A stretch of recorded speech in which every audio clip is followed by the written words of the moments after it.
Would you like to feel and function better? Then watch on.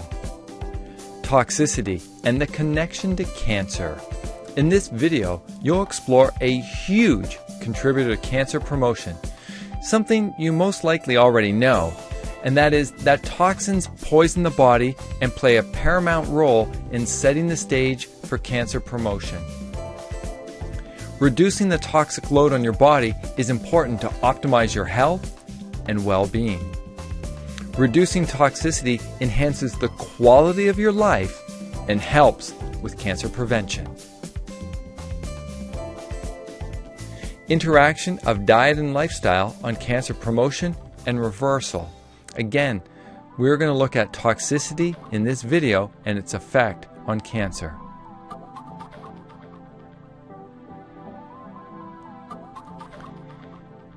This video series was based on reviewing 60 scientific papers. And is there a pattern when reading all these papers on cancer?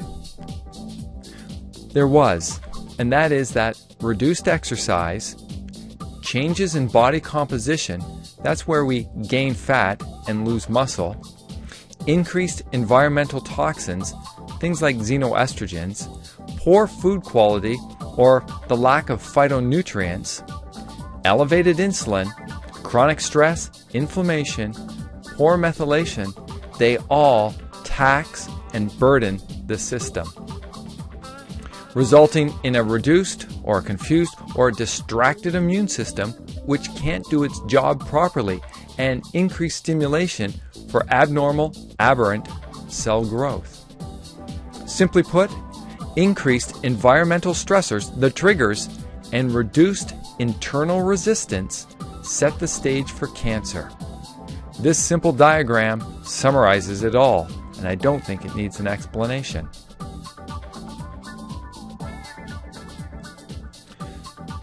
So where do toxins come from? They come from many sources. In new homes, you may have heard of sick building syndrome, where there's outgassing from carpets, glues, resins, epoxies, paints, new furniture, and so on. From the air we breathe, the pollution in our cities is overwhelming. It comes through our skin, through our mouth, and the food we eat, from the water we drink. From the food we eat, herbicides, fungicides, pesticides, fertilizers, growth promoters, and so on.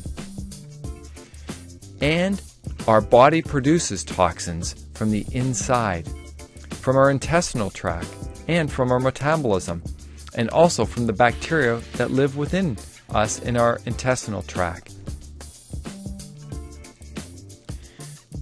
There's a big connection with lifestyle factors and chronic illnesses, and that big connection is inflammation.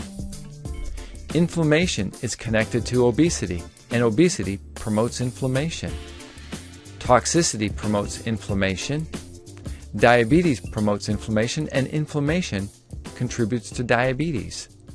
And cancer can be initiated through inflammation. So they work together in a web. So let's look at some toxins known as persistent organic pollutants, POPs for short. The link between toxicity and diabetes and obesity is very interesting. Some reports show that the rate of obesity is strongly related to the level of toxicity measured in the person's blood. And some current research shows that people can be obese yet not develop type 2 diabetes unless there is toxicity. Bottom line, toxins are playing a role in inflammation, type 2 diabetes, and cancer, and probably other chronic illnesses and diseases, and they need to be addressed. What about the link between toxicity and inflammation? When we say toxicity, some might think of drugs or alcohol abuse, which may have an effect, yet in this case, in this video, we're talking about toxins from the environment and toxins produced within the body called endotoxins. And many are familiar with some of these toxins. Some examples of exotoxins are bisphenol A, BPA, from soft plastics, dioxins, and phthalates are others. Again, outgassing from new homes, from the carpets, the floors, the paints, the glues, the cleaning products, and so on, can be a big source of toxins. And from the food you may be eating, pesticide residue on fruits and veggies, toxins in the fatty component of fish or other animal products, smoke or air pollution, charbroiled meats, and so on. So toxins are all around us, from the outside and from the inside. And less known are the endotoxins that come from inside our body. These include dental fillings, synthetic material that might be in us in terms of prosthetics, implants, plates, pins, etc., or from medications, be it OTCs or prescription drugs. Sinus infections or teeth and gum infections all can produce toxins. Digestive or intestinal disorders, food allergies, poor or low ability of our body's liver to actually detoxify and neutralize some of these normal toxins. They end up recirculating and adding to the toxic burden. And obviously, poor nutrient intake can alter our metabolism and lead to elevated toxins. So inflammatory diseases are not distinct entities. They are all related. And the gastrointestinal tract, your intestinal tract, is the single biggest source of fuel, of the triggers for chronic inflammation. And inflammation contributes to cancer. This paper from 2010, entitled "Endotoxin Levels Correlate Positively with a Sedentary Lifestyle and Negatively with Highly Trained Subjects." One of their statements was that endotoxins derived from the gut flora, that's the bacteria that live in our intestinal tract, may be key to the development of inflammation, and they stimulate the secretion of inflammatory factors. And that bacteria can produce compounds that activate the immune system and create more inflammation. Over 50% of your immune system lines your intestinal tract.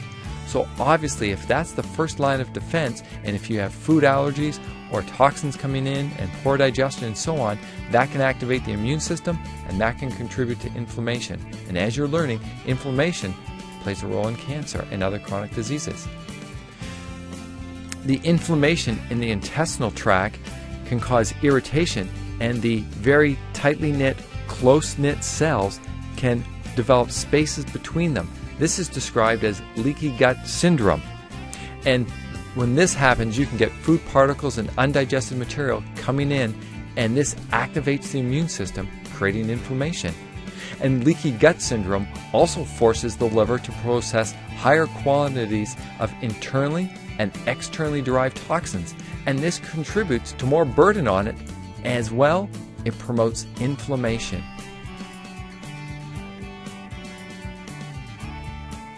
What about xenoestrogens? You may have heard of them. Xenoestrogens are considered a toxin and are foreign estrogen-like compounds such as the PCBs, bisphenol A, and phthalates, which are widely used in industry and very common in our environment. They have estrogenic effects on us, even though they differ chemically from the naturally occurring estrogen produced by the body. Xenoestrogens are also called environmental hormones or endocrine disrupting compounds. They can bind to the estrogen receptor, and it may have over 1,000 times the affinity. Therefore, they activate the estrogen receptor and cause the metabolic pathways, and so the cells that are sensitive to estrogen, they get this strong signal to grow and divide. And some breast tissue and other tissue may be sensitive to this estrogen, and so these xenoestrogens are causing this tissue to grow and divide. And thus, they can greatly stimulate the production of estrogen, which in turn can stimulate cancer growth and proliferation. In Medical Hypothesis in 2006, there's an interesting statement, and it was, with the possible exceptions of iodizing radiation or inheriting a known genetic mutation, most of the known risk factors for breast cancer are related to cumulative lifetime exposure to estrogen. And bisphenol A can act as a xenoestrogen. So where does all this estrogen come from over our lifetime? Well, everyone produces estrogen, including men, but in smaller levels. Women produce more estrogen, and once they hit puberty and onwards, they produce much more. And then there are estrogenic potentiating factors such as alcohol or low fiber or high fat, low calorie intake. As well, there are the xenoestrogens. And all this can contribute to the estrogen load and ultimately can increase the risk of breast cancer. But on the positive side, there are anti-estrogenic potentiating factors such as exercise, fruits and vegetables with their phytonutrients and phytoestrogens and so on. And they can play a role in reducing breast cancer and can be protective. Time magazine did a cover story entitled Early Puberty, Why Girls Are Growing Up Faster. And they asked the question, is it the hormones? Is it in fat? Is it something in the water? One of the statements was that BPA exerts estrogenic effects, and that BPA causes changes in some cell functions at very low concentrations. And the average amount measured in humans exceeds these levels, and this may be contributing to early puberty in young girls.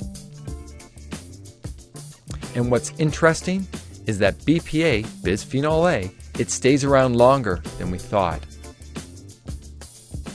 The body does not clear it as fast as we previously thought, and it may accumulate in our fat tissue, and it's released if we fast or go on a diet and we mobilize fat. What about drugs? Do drugs cause cancer? This warning label from the California Proposition 65 states that this product contains chemicals known to the state of California to cause cancer or birth defects or other reproductive harm. These chemicals are known to the state of California to cause cancer or reproductive toxicity. I'm not sure exactly what they meant by reproductive toxicity, but it doesn't sound healthy to me. So yes, there are many compounds that are found in our environment and in our food supply and our water supply that are toxic. And we must watch out for those. And we must also help support the body to clear these toxins and neutralize them. Toxins can act in multiple ways to increase inflammation. Toxins can alter the function of the cell's special energy processing machines called the mitochondria. And this contributes to low energy, poor fat metabolism, and again, more inflammation. They can now alter how the insulin receptor functions as well. And toxins can produce inflammation and free radicals, which contribute to insulin resistance and inhibit blood sugar from getting into the muscle cells. So you can start seeing this connection between toxicity, obesity, diabetes, cancer, and inflammation. And toxins may contribute to autoimmune disorders, such as rheumatoid arthritis and so on. What about fat and toxicity? This is interesting because many toxins are fat soluble, and that means they're easily mixed with fats. So the quality of fat you take in can add to your body burden of toxins if it has already been in the fat tissue you consumed. If you consume fish that is loaded with mercury, for example, or if you're eating an animal product that has toxins in its flesh, you will bioaccumulate these toxins in your body. And when these toxins enter the body, they'll be neutralized in the liver, or they will be safely stored in your fat tissue and your fat stores. And why is this important to know? What does this mean to you? Well, our society is becoming obese, and many people will start weight loss programs. And if you start to mobilize and burn fat, you'll be releasing these stored toxins into your system. And if you have a sluggish or reduced ability to neutralize the toxins, you may retain water. You may feel tired and you may possibly get headaches or what's described as brain fog. This creates free radicals, inflammation, and is unhealthy, as well as unwanted. So too quick fat loss may be harmful. Some people can actually lose fat too quickly, and with the increase in toxic load, they feel terrible, and they retain water. There's a little saying, the solution to pollution is dilution. And interesting, the scale may indicate that no weight loss has taken place, where in fact they may have lost fat and gained water. Thus, you need to know if your program is working. Are you making yourself sick when you lose weight? The elevated toxins can also disrupt insulin's function and create other unwanted side effects, if you will. And a simple BIA body composition test can help us monitor your progress and check for this indication of toxicity, this fluid retention. We can also monitor, are you losing fat, muscle, or water? It's a simple, fast, inexpensive test. Toxicity, as you're learning, contributes to inflammation from endotoxins and from exotoxins, leading to increased body burden of inflammation. And inflammation is related to obesity, diabetes, cancers, arthritises, autoimmune conditions, and so on. Inflammation may be the root of all health evil, if you will. Inflammation, estrogen, insulin, and cancer. How are they related? There's an enzyme called aromatase. Aromatase is found in high concentrations in breast tissue, prostate tissue, fibroids, cancer cells, and so on. And what does aromatase do? Aromatase takes testosterone and converts it to estrogen, and this happens in both men and women. And the elevated estrogen acts on the estrogen receptor, contributes to estrogen-mediated gene expression, and that can lead to proliferation of tumor cells. And as you learned, xenoestrogens are very powerful, and they may bind to the receptor up to 1,000 times more powerfully than estrogen, again, promoting proliferation of tumor cells. And what is the importance of aromatase? What signals it to get busy and do its job? Insulin promotes and activates aromatase, as does inflammation. And where does inflammation come from? Working upstream, we can see inflammation comes from immune activation, and about 50% or more of your immune system is in your intestinal tract. Thus, your intestinal health is very important. Inflammation can come from oxidative stress, infections in our teeth, in our sinuses, and so on, from trauma, and poor blood sugar management called dysglycemia. That's the insulin connection. And some great news here, vitamin D can downregulate and slow this whole process. So vitamin D status is very important. Inflammation signals these many steps of metastasis, proliferation, and tumor growth. And vitamin D, again, a positive story here is that vitamin D can downregulate and slow this whole process. So inflammation, the big connection. Inflammation is related to obesity, toxicity, diabetes, cancer, and many other chronic illnesses and diseases. And it's very important to understand how these pieces all work together. It's a web. There's an interconnection. It's not one without the other. They all work together. And to address one is to address all. Does this make sense to you? Can you see the connection and the patterns of how inflammation, diabetes, cancer, and so on, how they all interrelate? Many of the chronic diseases are connected through alterations in your metabolism and are greatly influenced by your lifestyle, how well you sleep, how well you move or don't move, the amount of stress you have, the foods you eat, how well you control your blood sugar, and so on. Toxins affect the body on many levels. They can promote cell division and turn on genes that are unwanted. Toxins can turn off certain genes that actually protect us. Toxins can damage the DNA directly or indirectly through free radicals. Toxins can inhibit or turn down your immune function. And toxins can act in a epigenetic way. That is, the toxins can affect our gene expression. And their effects can be passed on to our offspring, our children. So how toxic are you? Please ask us about the personalized toxicity screen questionnaire that we can use to help identify how toxic you may be and from what possible sources the toxins are coming from, as well as some great solutions to resolve them. Also, having a simple, quick BIA body composition test is also helpful, as when the body becomes toxic, it may start to retain more water. The solution to pollution is dilution, and this can be easily measured and monitored. Many toxins also come from poor digestive function and/or unhealthy bacteria in our intestinal tract. We can work with you to help identify and resolve any issues here to improve your well-being. Some of the takeaways?